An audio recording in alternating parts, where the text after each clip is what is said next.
game called Marble Capture. So it's like a game that requires a lot of teamwork. So you can play with a friend. So for example, like there's a feather on each side of the straw and 2 balls. You take it out of like the placeholder, and like the ball is supposed to move around, so it makes the game harder. You have 1 minute, and you both have to figure out a way to get both of the balls inside here within 1 minute, but you can't like touch the ball, or you can't move this. You can only go like this. If it moves, you can't like pick it up and do it. You have to kind of steer it towards the goal. Go. So this is my invention. I have to create something that was mixed with meteorology, and that means like weather. So what I did was, it's called water catch, and it's like there's plastic wrap here on top of this plastic water bottle, which helps if when it's raining and if you can't get water and it's like a really big storm and you can't go buy like the water can some people use. What you can do is go in the rain carefully, put on a raincoat, take it. This plastic will help the water drip off, and it's really easy to wipe. So your plastic bottle won't get wet, and when you hold it, it won't slip out of your hands and break.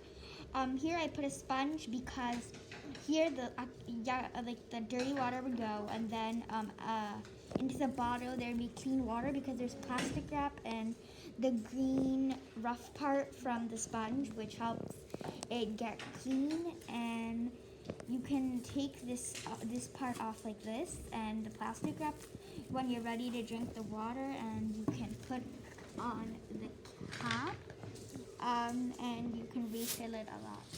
Okay, entertainment. This is a project that I made in the category entertainment. She's called the ball cap booster, and I made kind of like a launcher for this ball cap, and it's wrapped in foil. So when you press this end of the spoon, it goes up.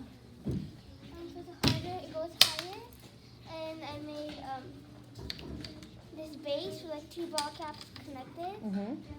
Then you have to try to catch the ball cap in. Cool. Okay. What did you make? I made like an invention that can clean and it can help you glue instead of getting your hands like super dirty. And like whenever your glue is almost out and you cannot get it to squeeze this ball, you can dump the glue out. Instead of using it with your hands, you can use the ball to dip some glue on it, and then you can put it to whatever project you're working on. Have you ever had a best friend that's next door and the windows are right in front of each other and you just want to talk but it's hard to hear each other? Well, this device helps with that.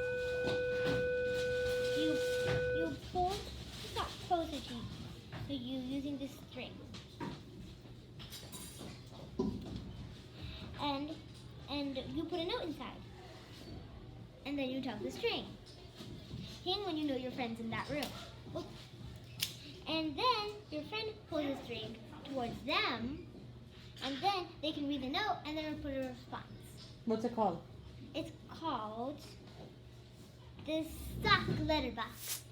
Thank you. This is the bug traperator. As you know, a lot of bugs and caterpillars love to eat leaves, but we can all change that. How this works is you need something rotten, and see the stick, you put it on the stick. Then you keep it down and wait for a bug to come, and then you take the nail and then kill it. Like a rotten banana peel or something like that? Yeah, anything rotten. Great. As you know, a lot of kids can get bored when they're alone. When you're with a friend, you can play this, or when you're alone. There's 3 holes here, and there's 2 things that you can press here, like that, and then it will shoot. So if you do it like that, it will go and fly. So when you're playing with 2 people, you can both try to hit these bottle caps, and if you hit it, you can take it. Since there's 3, if your your opponent gets 1, and you get 1, this is the tiebreaker. So if your opponent gets one, they win because they have two. You can play that when you're two friends, but when you're alone, you can just play and try to hit it try to get it inside these. So it's like when you're alone, you can practice, and when you're with two people, you can actually play. This is for you. If you are having trouble with looking at germs very closely, because you might get those germs on your hand, this is a safe way to look at it. Look, there's a magnifying glass and there's a hand lens at the end of this, and there's a huge bathroom. So then you wouldn't have to touch the bugs, and you'd be pretty far away from them. So if you put your eyes here, you'd see everything you need to see, like it would be with a normal magnifying glass. So that's how you be safe and experiment at the same time.